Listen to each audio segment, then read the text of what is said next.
Jays fans, I don't usually ask you guys to like and subscribe and do all that great stuff at the beginning of the video. I usually slap it in at the end because I know you guys don't want to hear that. But we are about to go into a 4-game set against the New York Yankees where this Blue Jays team could really make a statement heading into the summer months. As they beat the Boston Red Sox 5-3 today at Fenway to win the series 2-1. Back to 7 over the 500 mark. You have a 4-2 road trip in Cleveland, in Boston. Great stuff all around. The bullpen, elite. Barger, Vladdy, back-to-back. Eric Lauer, fine. But in the end, the story of the ball game is the bullpen. You know, you had some clutch hits. The back-to-back shots early, great. But you didn't score anything past the 5th inning. And when it got to 5-3 there in the bottom of the 5th, the bullpen's like, all right, we've seen enough. Lock this puppy down.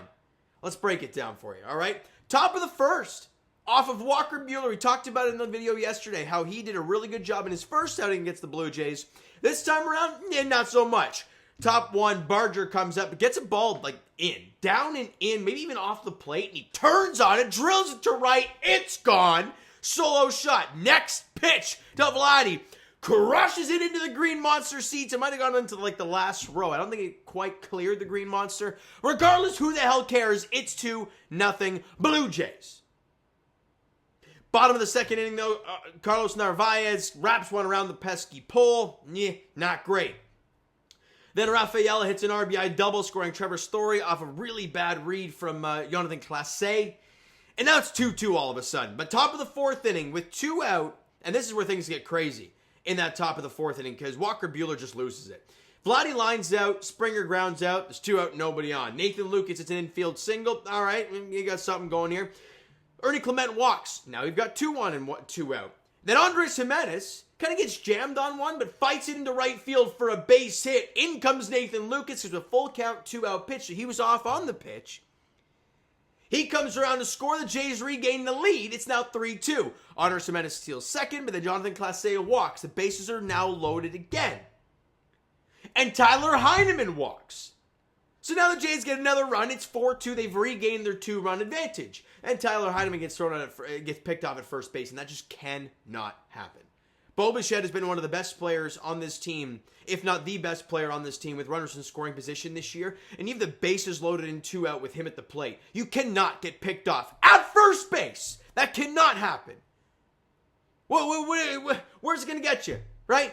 There's no reason for that to happen. And the inning is over. That's a gut punch and a half right there. Because in the bottom half of the 5th inning, Romy Gonzalez, it's an RBI double.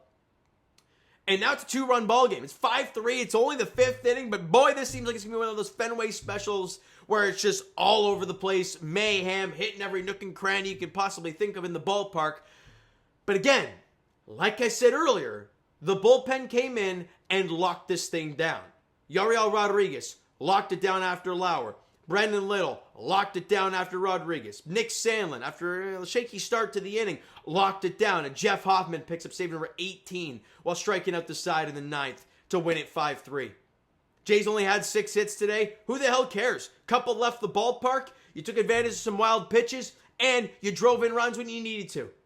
Awesome stuff all around. Nathan Lucas was the only guy with 2 hits today. He went 2 for 4 with a run scored and an RBI. Struck out 7 times to the Blue Jays. Walked 4 times. Eric Lauer, as I mentioned, not the greatest start for him, right? 4 1/3, allowed 7 hits, 3 runs, 4 strikeouts, albeit the Red Sox do pummel left-handed pitching. So, and Eric Lauer is no incredible lefty. Did I spit on the camera? I don't know if I did. I'm getting excited over here. But he had a tough outing, but was able to kind of weather the storm enough. And as I said, Yariel Rodriguez came out there and went an inning in the 3rd, allowed 1 hit, but nothing more. Had a strikeout. Good stuff from him. Brendan Little went out there and had a very quick, I think it was like 9 pitches. 9-pitch inning for Brendan Little. Clean inning, had a strikeout. That's the type of stuff you want to see. None of these 29-pitch innings for Brendan Little. Enough of that stuff.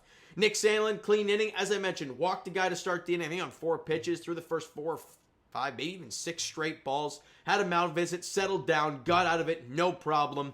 And like I said, in the bottom half of the 9th inning, Jeff Hoffman, who has been just, look, let's be honest, he's struggled a bunch. The homers have been a problem for him.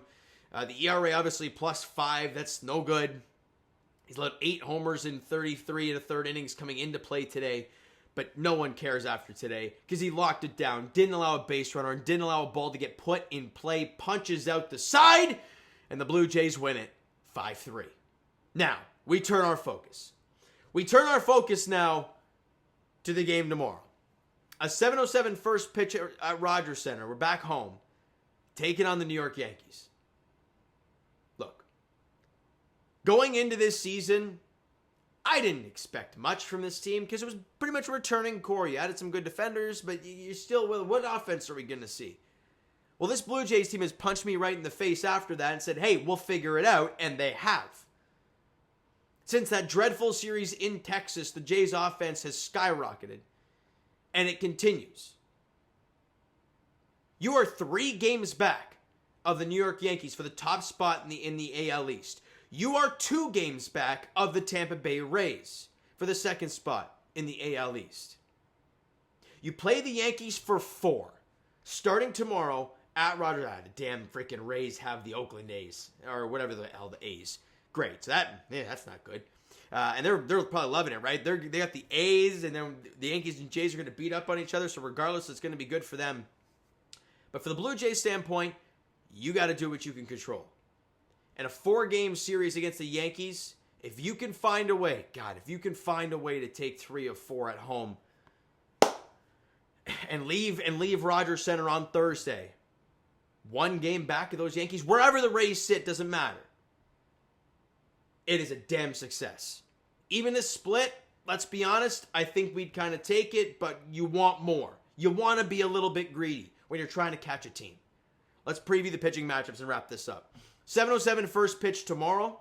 Carlos Rodon, who's been great for the Yankees this year, going up against Mad Max Scherzer, who's built for moments like these. We'll see how that one goes tomorrow. Max Fried goes game 2 against Kevin Gausman. Gausman coming off one of his best outings of the year. Max Fried, he's been elite all year long. That's the Canada Day game at 3:07 on Tuesday. Wednesday is Will Warren versus Jose Barrios. Barrios has been awesome. Will Warren, not as good, but again, it doesn't matter, really. It's Jays Yankees. It's going to be a dogfight regardless, and nothing for the finale yet. That's probably that weird... was that? No, it's not the Eric Lauer stuff. That's probably the... Bassett? I assume that's going to be Chris Bassett in that outing there. It's 7:07 on Thursday, July 3rd. Look, this is it, Jays fans. We've all talked about meaningful baseball, right? We've talked about wanting to watch games that we are supposed to care about. This is when it happens. You're going into the summer months. July starts on Tuesday. Going through this 4-game series, in my opinion, summer really begins. School's out. It's July. This is when you want to start cooking. And for the Blue Jays, they've had, to this point, still 1 more game to go, an incredible June. You got to keep rolling. And it starts on Monday. All right, we'll start with that one. And we'll go from there. You can't look too far ahead in a 4-game series like this. But Carlos Rodon, Max Scherzer is the matchup tomorrow night, 7:07 first pitch at Rogers Center. Anybody going to the ballpark over the next 4 games, be loud. Make it a playoff atmosphere. Make these guys feel like, hey, we care and we feel it. All right, so you know what, guys? That is going to do it for this one. If you enjoyed the video and the game this afternoon, and, of course, this upcoming series, hit the like button to appreciate that. Subscribe button. You guys know that's already. Comment down below your thoughts on the video, thoughts on the game. Would you like, would you not like from today's game for the Toronto Blue Jays? Twitter, Discord, Instagram, TikTok, all that stuff is down below. So follow up there if you haven't done so already. And I will talk to you guys. Of course, I'll be here. Jays Edition, Game 1 of the 4-game series between the Jays and the Yankees at Rogers Center. Tomorrow night, 7:07 first pitch there. Carlos Rodon, Max Scherzer is the pitching matchup. Thank you so much for listening and watching. I hope you enjoyed the video. And of course, the win today. But let's be honest, the excitement for this upcoming series. We'll talk to you guys then.